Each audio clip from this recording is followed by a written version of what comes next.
السلام علیکم ورحمۃ اللہ وبرکاتہ۔ الحمدللہ رب العالمین والصلاة والسلام علی اشرف الانبیاء والمرسلین نبینا محمد وعلی آلہ واصحابہ اجمعین وبعد۔ اہل سنت والجماعت کے صفات کے ضمن میں ایک اور عظیم الشان صفت ہے، ایک عظیم الشان صفت ہے۔ وہ صفت بڑی عظیم الشان اس لیے بھی ہے کیونکہ وہی دراصل ہر طرح کی ضلالتوں سے، ہر طرح کی گمراہیوں سے نجات کا ذریعہ ہے۔ وہ صفت یہ ہے کہ اہل سنت والجماعت جو ہیں وہ علم حاصل کرتے ہیں، وہ علم حاصل کرتے ہیں، اور جب لوگوں سے جدا ہوتے ہیں تو لوگوں کو ان کی جدائی کا بڑا غم ہوتا ہے۔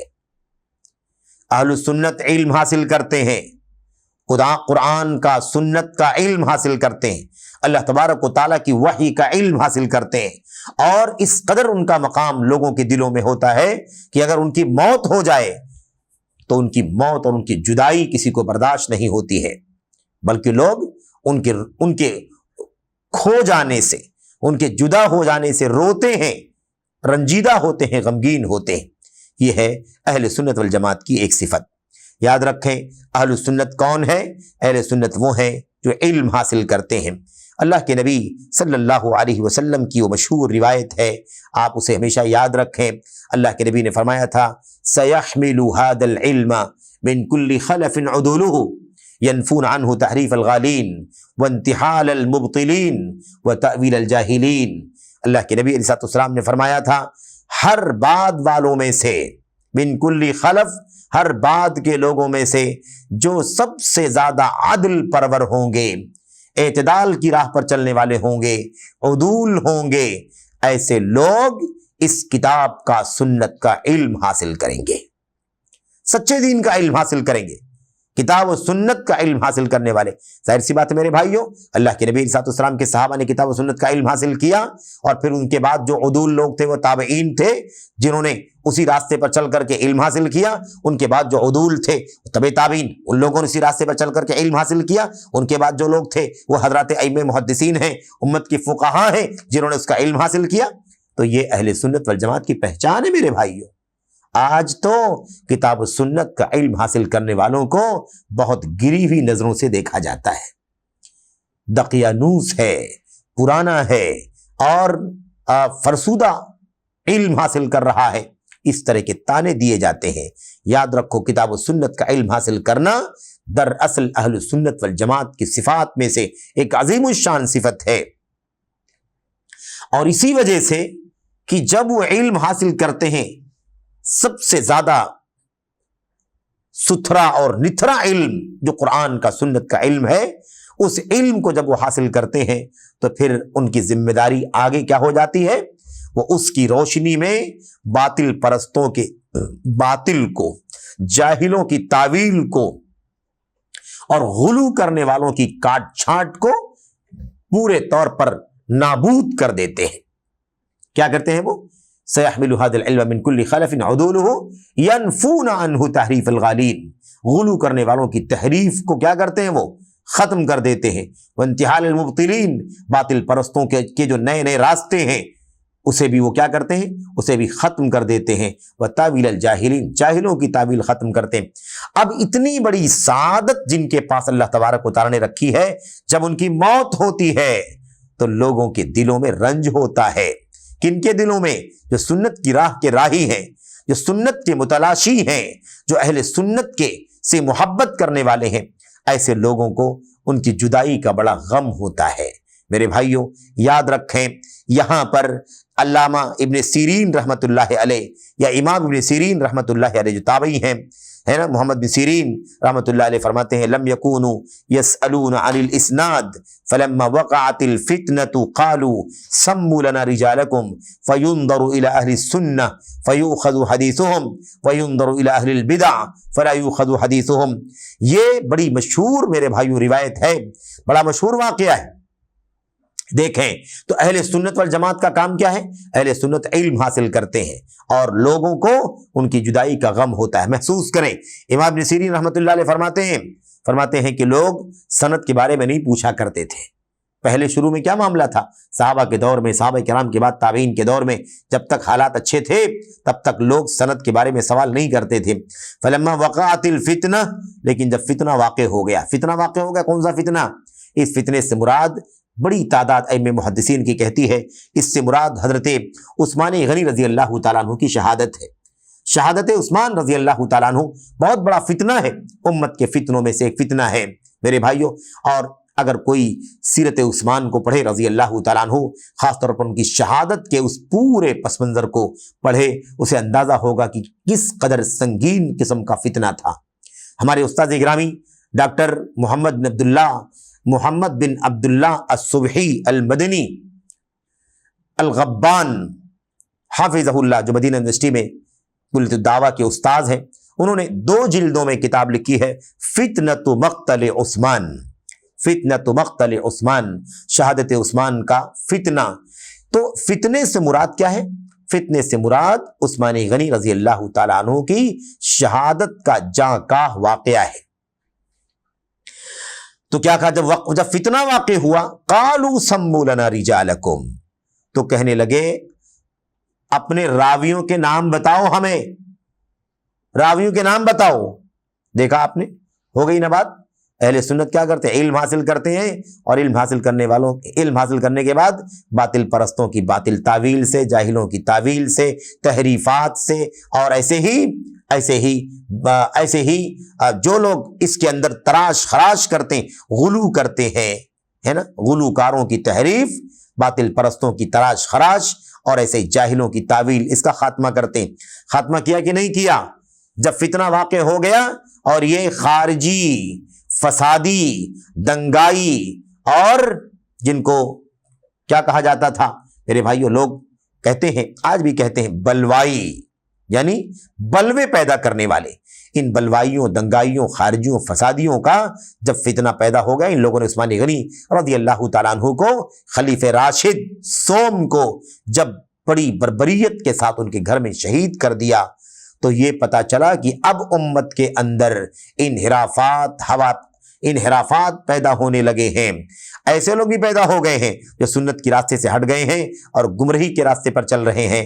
تو اب ان گمراہوں کی گمراہی سے بچنے کے لیے، اللہ کے نبی کی حدیثوں کو محفوظ رکھنے کے لیے، اور نبی کی حدیثوں کو محفوظ رکھ کے اس کے ذریعے سے امت کو گمراہی سے بچانے کے لیے ان لوگوں نے اپنی ذمہ داری اٹھا لی۔ اور کیا کہا اہل سنت نے کہا اب تمہاری بات ایسے نہیں مانیں گے، پتہ نہیں تم حضرت عثمان غنی کی شہید کرنے والوں کے نظریے کے تو نہیں ہو، خارجی تو نہیں ہو، تم کہیں دنگے اور فساد کرنے والوں میں سے تو نہیں ہو، اہل سنت میں سے ہو یا اہل فساد میں سے ہو، اس لیے تمہاری روایت نہیں مانیں گے۔ سموا لنا رجالکم، اپنے راویوں کے نام بتاؤ، راویوں کے نام بتاؤ۔ فَيُنظَرُ إِلَىٰ أَهْلِ السُّنَّةِ، آ گیا نا اہل سنت کا لفظ، دیکھا جاتا اہل سنت کی طرف اور ان کی حدیثوں کو لے لیا جاتا۔ اگر کوئی واقعہ، کوئی روایت بیان کرنے والے سند کے راویوں میں اہل سنت ہوتے تو ان کی باتوں کو لے لیا جاتا۔ فیوخذ حدیثہم، ان کی حدیثیں لے لی جاتی۔ وینظر الی اہل البدع، اور اہل بدعت کی طرف دیکھا جاتا۔ فلا یوخذ حدیثہم، ان کی حدیثوں کو نہیں لیا جاتا، رد کر دیا جاتا۔ تو اہل سنت کیا کرتے ہیں؟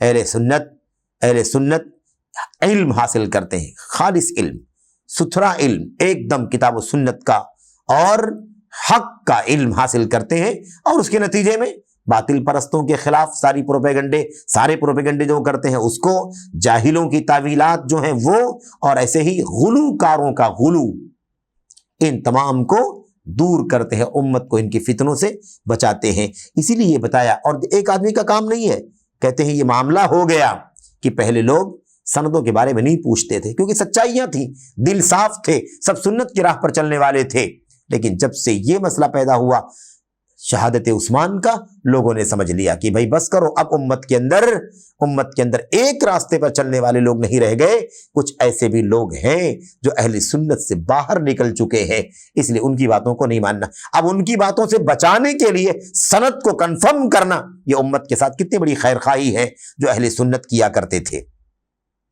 اس کے بعد دیکھیے، اہل سنت والجماعت وہ لوگ ہیں جن کی جدائی سے لوگوں کو غم ہوتا ہے، جن کی جدائی سے لوگوں کو غم ہوتا ہے۔ یاد رکھیں حضرت ایوب سختیانی کا نام اس سے پہلے بھی آیا تھا، یہ ہے نا ابو تمیمہ ہے ایوب سختیانی رحمۃ اللہ علیہ، یہ بیان کرتے ہیں، اچھی طرح سننا، کہتے ہیں انی اخبر بموت الرجل من اہل السنہ فکأنی افقد بعض اعضائی، کہتے ہیں مجھے جب اہل سنت میں سے کسی شخص کی موت کی خبر دی جاتی ہے، یعنی مجھے خبر ملتی ہے کہ اہل سنت میں سے کوئی شخص مر گیا، اس کی موت ہو گئی ہے، کوئی سنت پر چلنے والا وفات پا گیا ہے، جب مجھے اس کی خبر دی جاتی ہے تو مجھے ایسا لگتا ہے کہ گویا میرے جسم کا کوئی پرزہ ختم ہو گیا، میرا ہاتھ ختم ہو گیا، میرا بایاں ہاتھ دایاں ہاتھ ختم ہو گیا، ہے نا، ایسے محسوس کرتا ہوں گویا کہ میں اپنے کسی عضو کو، اپنے جسم کے کسی عضو کو کھو دیا میں نے۔ کوئی سنت کا شخص، ابھی عالم ہی نہیں کہا، کیا کہا؟ رجل من اہل السنہ، ایک آدمی اہل سنت کا، اگر وہ اہل سنت کا عالم ہو، امام ہو، تو بھلا بتائیے کہ پھر یہ احساس کتنا زیادہ بڑھ جائے گا۔ اگر ایک عام اہل سنت کی موت کی خبر سن کر کے اگر جسم کا کوئی پرزہ کھو گیا یہ احساس ہوتا ہے، تو سنت کے امام کی موت سے تو انسان اپنے موت کا احساس کرے گا کہ گویا میں ہی مر گیا۔ میرے بھائیوں، تو اس بات کو سمجھیں، یہ ہے اہل سنت کا مقام اور اہل سنت کی صفت کہ ان کی جدائی سے لوگوں کو غم ہوتا ہے۔ آخری ایک بات ہے، کیا کہا ایوب سختیانی رحمت اللہ علیہ نے؟ انہوں نے کہا ان الذین یتمنون موت اہل السنہ یریدون ان یطفئوا نور اللہ بافواہہم واللہ متم نورہ ولو کرہ الکافرون، کہتے ہیں جو لوگ اہل سنت کے موت کی تمنا کرتے ہیں، اہل سنت کی موت کی تمنا کرتے ہیں، وہ چاہتے ہیں کہ اللہ کے نور کو اپنے منہ سے بجھا دیں۔ جو اہل سنت کی موت کی تمنا کرتے ہیں وہ چاہتے ہیں کہ اللہ کے نور کو اپنے منہ سے بجھا دیں، لیکن اللہ تبارک و تعالیٰ اپنے نور کو مکمل کر کے رہے گا، گرچہ کافروں کو اچھا نہ لگے، گرچہ کافروں کو ناپسند ہو۔ یہ دیکھیے قول کتنا عظیم الشان ہے۔ آج اہل سنت کی موت کی بات کر رہے ہیں نا، اہل سنت کی موت، میرے بھائیو یاد رکھیں، ابھی قریب میں پچھلے چند 1-2 مہینے کے اندر، ہے نا، علامہ ربیع بن ہادی بن عمیر المدخلی جو سنت کے ائمہ میں سے ہیں، ان کی موت ہو گئی۔ اہل بدعت میں خوشی کی لہر دوڑ گئی، رافضی خوش ہونے لگے، بدعتی خوش ہونے لگے، صوفی خوش ہونے لگے، منکرین سنت خوش ہونے لگے، روافض خوش ہونے لگے، اور جس کے بھی دل میں میرے بھائیو سنت کے اماموں کے سلسلے میں بغض تھا، کم یا زیادہ، وہ سب کے سب خوش ہونے لگے، بھڑاس نکالنے لگے، اور آج کے سوشل میڈیا کے اس دور میں ویڈیو بنا کر کے برائیاں کرنے لگے، مذمتیں کرنے لگے، یہ صورتحال ہو جاتی ہے۔ تو یاد رکھیں کہ جو لوگ اہل سنت کی موت کی تمنا کرتے ہیں وہ اصل میں اللہ کے نور کو گل کرنا چاہتے ہیں، اپنے منہ سے اللہ کے نور کو بجھا دینا چاہتے ہیں، جبکہ ایسا ہوگا نہیں، ان کی کوششیں کامیاب نہیں ہوں گی، ان کی تمنائیں پوری نہیں ہوں گی۔ اللہ تبارک و تعالیٰ اپنے دین کو مکمل کر کے رہے گا، چاہے کافروں کو اچھا لگے یا نہ لگے۔ اس طریقے سے میرے بھائیوں یہ اہل سنت کی نشانیوں، اہل سنت کی صفات میں سے کچھ صفات تھیں جو آپ کے سامنے بیان کی گئی ہیں، اور اس طرح کی اور بہت ساری صفات بھی ہیں جس کا شاید کوئی اور موقع رہے گا جس پر انشاءاللہ تبارک و تعالیٰ گفتگو کی جائے گی۔ یہ چند موٹی صفات ہیں، موٹی موٹی خوبیاں ہیں جو آپ کے سامنے بیان کی گئی ہیں، اس کے اندر عبرت بھی ہے، نصیحت بھی ہے، معلومات بھی ہے۔ اللہ سے دعا کریں کہ اللہ تبارک و تعالیٰ ہمیں اور آپ کو اہل السنت کی صفات اور خوبیوں کو جاننے کی اور خود بھی ان صفات کو اپنے اندر پیدا کرنے کی توفیق عطا فرمائے، آمین یا رب العالمین۔ وصلی اللہ وسلم وبارک علی نبینا محمد وعلی آلہ وصحبہ اجمعین، والسلام علیکم ورحمۃ اللہ وبرکاتہ۔